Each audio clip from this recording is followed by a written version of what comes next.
Welcome to the Wonder of Woo podcast, where we highlight how businesses can scale profitably by serving others well. I'm Daryl Zavadny. And I'm Ed Howie. And this is the Wonder of Woo.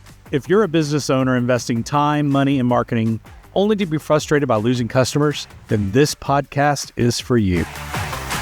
We are thrilled to have you on the Wonder of Woo podcast, where we celebrate, Ed, the rewards of serving others well. And in doing so, we really talk about how consistent service and intentional kindness not only feel good, but they're actually really, really good business. It is an extremely profitable strategy in life and in business. So as we get started, I want to talk about this thing. The title seems a little cryptic, like what is the Wonder of Woo? And in past podcast episodes, we've outlined what that is. But for the purpose of recap, the Wonder of Woo is what? Winning others over and over. Winning others over and over with a belief that it does take effort and intention and discipline, as we're going to talk about, to win others over.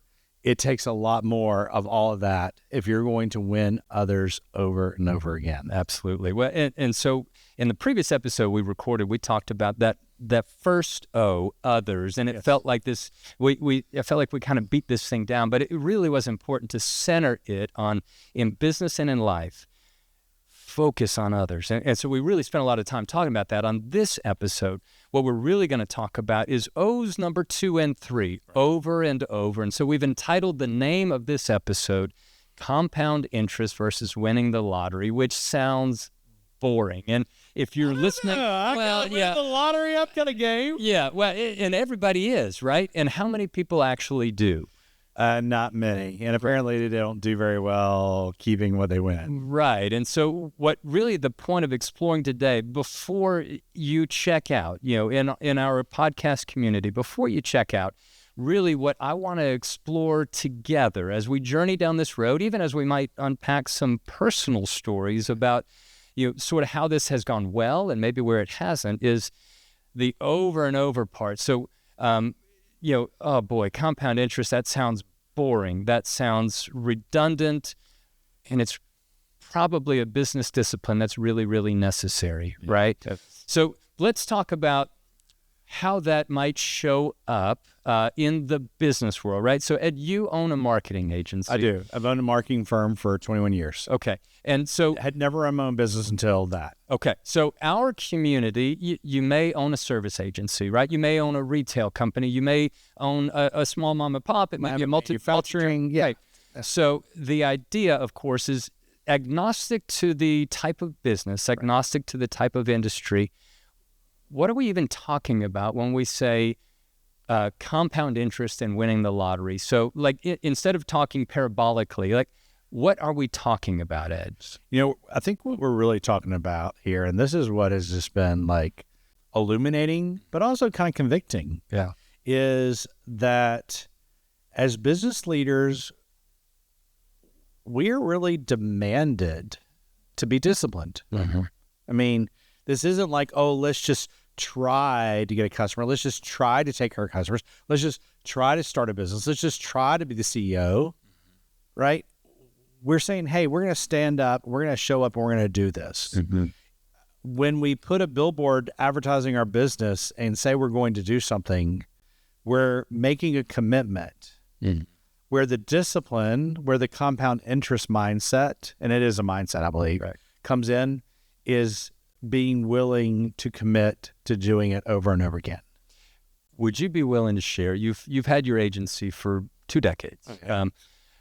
Have you had episodes in your life and career and leadership that could benefit our community that maybe you've done really well in this? And I believe that you're a pretty disciplined guy. You get up and you teach cycling classes and all of that for the benefit of our community, to maybe pull out some examples where you say, hey, Daryl, we had this season where I think we were pretty disciplined, and maybe here's a season where we were trying to win the lottery accidentally, or or maybe even on purpose. Well, we kind of were winning the lottery. Right? Yeah. Well, and listen, I don't want to demonize this, because it's the reality. It's a temptation as business leaders, and we've talked about in the last episode and focusing on customers, where we can get distracted from the primary thing at hand, and so that can even happen in day-to-day execution. We talked last episode about how that can happen with the customer. Oh, yeah. By saying like, oh, they're my number one priority. And then all of a sudden it's like, yeah, but I could keep these floors clean if there weren't so many customers, right? So, and again, not to demonize it for a community, because it really and truly is the reality of leadership in business. Yes. So maybe for the benefit of our community, how have you perhaps had this done well, either yourself personally or your leadership team? And where have you maybe, accidentally taken your eye off the ball, or said, we're just going to try to win the lottery, and that's our retirement strategy, so to speak, metaphorically. So, well, as we've been talking through this and exploring this topic and really getting honest about it, so much of what we talk about, what we're going to talk about, is kind of the fun stuff, the frivolous stuff, the sexy stuff, like hot fries and how you get hot fries, and it's really kind of like the theater of doing business. But the reality is that you can't deliver powerful, optimized brand experiences for your business, through your business, and for your customers if you are not practicing discipline and have compound interest built into your business management, your business leadership. You know what I mean? You can't just wish it right. And what has been interesting over the last 5 years with me as a business owner with an incredible team is that for many years, as we were through the first 2 stages of scaling, which many companies, any entrepreneur knows exactly what we're talking about. You have the first where you launch, you got to market proof, and then you start establishing processes and systems, and you can start hitting your stride. And we were hitting a great stride. We were what I'd call winning the lottery. We had a situation where pretty much if we pitched business to a client, we had a 95 to 97% success rate. All right. What we realized, though, is it's not that we weren't doing well. We weren't doing it methodically. Okay. There was a process that was working, but we didn't take the time to document the process. We didn't take the time to optimize the process, and we didn't take the time to demand the process. Okay. All right. So let me kind of dig a little deeper on this. Right. Typically with startup businesses, the founder and the personality of the founder are what, and this applies in any organization. Absolutely. Okay. You can be a franchise of a brand. You could be someone who's starting a new market. You could not even being the founder, but you might be the new department head or the new team leader. Is the leadership effect, the impact, the deliberate impact of that individual is going to affect the enterprise. Would you agree with that? Certainly. Okay. Every time. So our community is starting to get a good idea of my personality and stuff. We typically wouldn't talk to people who we didn't think needed us. And then the ones that needed us, we were pretty much right. Yes. And we could typically figure out a way to work together. But then as we're growing the business and more people want us, that kind of thing, we realized that we did not have a business development process. Mm-hmm. But we also realized that we didn't have a whole lot of functional processes because we just a new challenge would come, we learned it. And then what happened is through a situation where we're like, okay, a moment of truth, we realized that we needed someone to come in and help us create operating systems. Now, you think compound interest is not sexy. Operating systems for someone like me? Right, yeah. Not sexy at all. Right. And so we engaged some experts in this program called EOS, Entrepreneur Operating System. Whether it's EOS, scaling, whatever it may be. And basically what they required us to do was to go through and realize what are the principal functions of the 8 core elements of our business. And then in each of those, what is the percentage of activity that is process mapped? Mm-hmm. Now, I know you're a big process guy, you're a big change management guy, and through our mutual experience, through our own experience, I have a great admiration for process. Don't make me define it. I like it when it happens because I don't want to be the guy. To someone else. Yeah. But I mean, as Ed as I am, I truly, you mentioned I'm kind of disciplined. I'm more disciplined than I appear, But also, I'm very methodical. I'm very intentional. And there's a step-by-step. The deal is, in our case, the business development process was all me and all in me. And while the team was supporting it in powerful ways, Right. it wasn't defined. So then when I expected other team members to step into the process, guess what? They couldn't. Right. You know why? Because there wasn't anything for them to step into. Yeah. We've been winning the lottery. Well, and I think it's interesting that in your example, that was not by design. You didn't intentionally, sort of lack systems, and you didn't intentionally try to win the lottery. I find it interesting. What we did is we launched a business successfully, Right. but it wasn't fully scalable. So we were able to win customers over.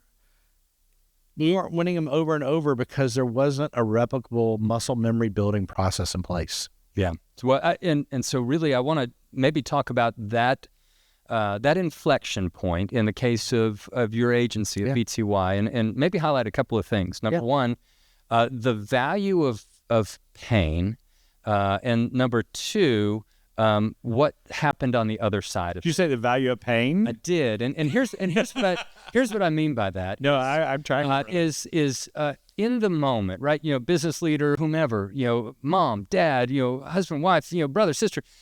In the moment, that pain, the point where you hit a ceiling, where you hit a lid as a business, you think, oh heavens, what do I do? Yeah.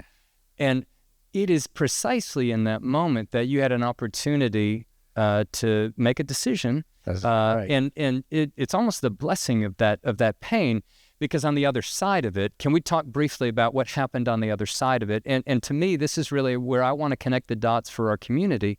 On the other side of that pain, what has happened in your instance? I certainly know it's happened in ours, where we've hit various ceilings in our You hit business. a plateau, you hit a wall in some part of your business. Right. And I think, I don't want this. And then on the other side of it, necessity is the mother of invention. All of a sudden you go, wow, we're better now because of this. And I didn't want it in the moment, but I sure am glad for it. So where did BTY go from there? Right. And then what I really want to do for our community is connect the dots between that pain, your personal experience, and then how do you then view both pain and the mundane? And I didn't mean to make it rhyme, but, because ultimately, compound interest really is it's kind of mundane, like execution. And I think what you would say on this side of it is that for BTY, for your team, and ultimately for your customer, that it's been magical, right? It has been magical. And that's our hope for our community, right? That whether you're in a season of pain, whether it's vision, whether, this inflection point, that you get there, you have the discipline, or maybe the courage, or, you've got, a system or support or whatever. And on the other side of it, there's this cascading effect that benefits not just you as the leader, but your people, your customers, and all of that. So, and I'm sorry for a long lead. No, I got you. But with that, I'd love to know, on the other side of that pain, how has your team responded? And then I'd love to pull out that point for the benefit of our community. So how's the team responded? So I would have thought that becoming more methodical would be more rejected by the team because of the fact that does it make the work more controlled? Does it squash creativity? Yeah, you're a marketing firm. We're a marketing firm. Yeah. They were like, woo. Yeah. And the reality is, what I knew, but I had not internalized for myself, is that when there's clarity, everyone thrives. Mm-hmm. Say that again for us. When there is clarity, everyone thrives. Okay, so I'm going to share a quick aside, and I promise it makes sense, that we're not just talking about business development. We had issues in the way we were managing payroll. I was in a seminar somewhere where it said the worst thing you could do as a business owner is let someone else sign your payroll checks, because that is the number one place for embezzlement, that kind of stuff. So I'm not proud to say that for 17 years, I was involved in the payroll process. And I was for a decade. Okay. The kind of last keys you hold on to, right? Yeah. Okay. Probably not the highest, best, effective use of my time. So then I delegated it to someone else. And then guess what? That person went on vacation. and no one knew how to process payroll. Mm-hmm. We had to call the company. I was on vacation because there wasn't a documented process. Now, one, it was an efficient process, but it wasn't even documented. The beauty is when you document processes, it makes very visible the lack of efficiency or the gaps. And so not only can you increase efficiency, you increase the probability of getting it right, which is literally ultimately winning the lottery, is, winning right. It's like you get it. And so what we realized, and it wasn't just business development, in many aspects of our business, we had extremely talented, committed, brilliant people, but we were kind of creating it the way to do it every other way. And this is what's so interesting about the pain side, Daryl, that you touched on. In so many other areas of counsel to clients and so many other areas of things that I've done directly or directed teams do, whatever, it is not a cognitive disagreement that processes increase the probability of profitability. I know that. But when you have to do it for yourself, or when you're on a fast stride and things are working well, the only way you do that is through vision or fear. Mm-hmm. And I didn't have either of those. And so it was pain. It's been said that the 3 reasons people change their behavior are vision, fear, and pain. Okay, you hit the nail on the head. Pain is what drove it. We would much rather inspire through vision, any of the things we're talking about, because we're candidly sharing learnings. And so what I learned, Daryl, is through the process is that my team not only wanted to find processes, they needed to find processes. And they actually remarkably celebrate the more clarity we're bringing to our business, whether it be business development in all areas of our business. And so I know that there's a process to build a Big Mac, and the expectation is that every Big Mac made in every McDonald's is made the same way. And there could be 20 steps, and those steps start way before the product even gets to the store, and they carry through till the customer actually starts consuming the Big Mac. I know that. I've done that. I've built those processes, right? But that doesn't mean I've done it in all areas of my business. And so winning the lottery is what we say we want. But especially for whether you're rapidly scaling a business or a department or a nonprofit or anything, if there are not processes in place, there are not processes in place. And you can't have compounded interest without a clear process. Yeah, magnificent. And I think it applies, Ed, to solopreneurs who are adding staff, right? Because you mentioned you did payroll for 15 years, and I did for a decade, and it applies to businesses who are in some part of this growth scale to just say, how do I continue to create a probability of a desired end outcome? And you can't continue. One can't. I wish we could. You can't, anticipate that you're going to win the lottery over and over again. No. You can put systems and processes in place that get a desired outcome. Now, the interesting thing that I've seen in the life of BTY is your team has excelled. They've created systems and processes. It's freed up your mental headspace for other things. It's given liberty for folks to grow and expand. The customer has won. Remember, when we started this thing, we said we're winning others over and over. And so it has the beneficiary of these processes, even in a marketing agency, has been the customer. Yeah. And so if we extract this and we pull this principle out and we say overlay this on top of any industry, any region, any place in the world, the customer gets to win by consistent execution over and over and over. And what one of the many byproducts for us is that, and we're just scratching the surface, but seeing the things that by there being greater clarity, then it can reduce the time on the stuff that perhaps that may be mundane, necessary but mundane, but it then gives you more margin for magic. That is fair. And I mean, that's really what we're talking about in all this woo is creating a magical experience, a magical opportunity for your employees, for your customers, for the communities you serve. And it's cool to think about, well, let's launch this product or let's go after this new customer. But sometimes the most powerful thing you can do to win others over and over is to lead your business better. Right. And what I have found is that taking a compounded interest mindset to it, what is the basic blocking and tackling we need to do over and over consistently, it can pay dividends, not only functionally, but the peace of mind, not just of you as the leader, the peace of mind of your team. Like there's, again, we're not perfect. We're talking about progress, not perfection, but the fact that people know the status of projects, that people know what the objective is, the people that know accountabilities, it then gives your team the ability to thrive because clarity is power. Absolutely. Well, one of the things you just said, and I'll recap it here, and then for our community, want to make sure that we have some application on this, is making the mundane magical. Yes. It is wherever you sit in an organization in a position of leadership, you have an opportunity to take something that might feel mundane and make it magical for the benefit of your staff and your customer, right? So ultimately, the question is, what is that? What is that thing that you could dial up and make just a little bit better? What is that thing you could just improve, make a little more consistent?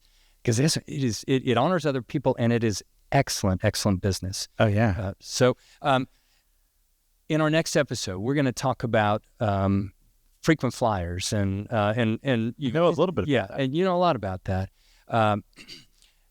As we wrap up, I'd love to ask you to help remind me and our community what it is you like to remind everyone of every time, and what is that? Well, I mean, that everyone wants woo. Indeed. Everyone wants to be won over and over. And sometimes it's sexy and shiny and that new item. Sometimes it's just the basic blocking and tackling of a compounded interest mindset. Absolutely. We do thank you for spending time with us today on the Wonder of Woo podcast. We look forward to spending time with you on our next episode. Take care. So that's it for today's episode of The Wonder of Woo. Head on over to Apple Podcast or wherever you listen to subscribe to the show. One lucky listener every single week who posts a review on Apple Podcast will win a chance in the grand prize drawing to win a $25,000 value private VIP day with Ed and me. Be sure to head on over to thewonderofwoopodcast.com to pick up a free copy of our gift, and please join us next time.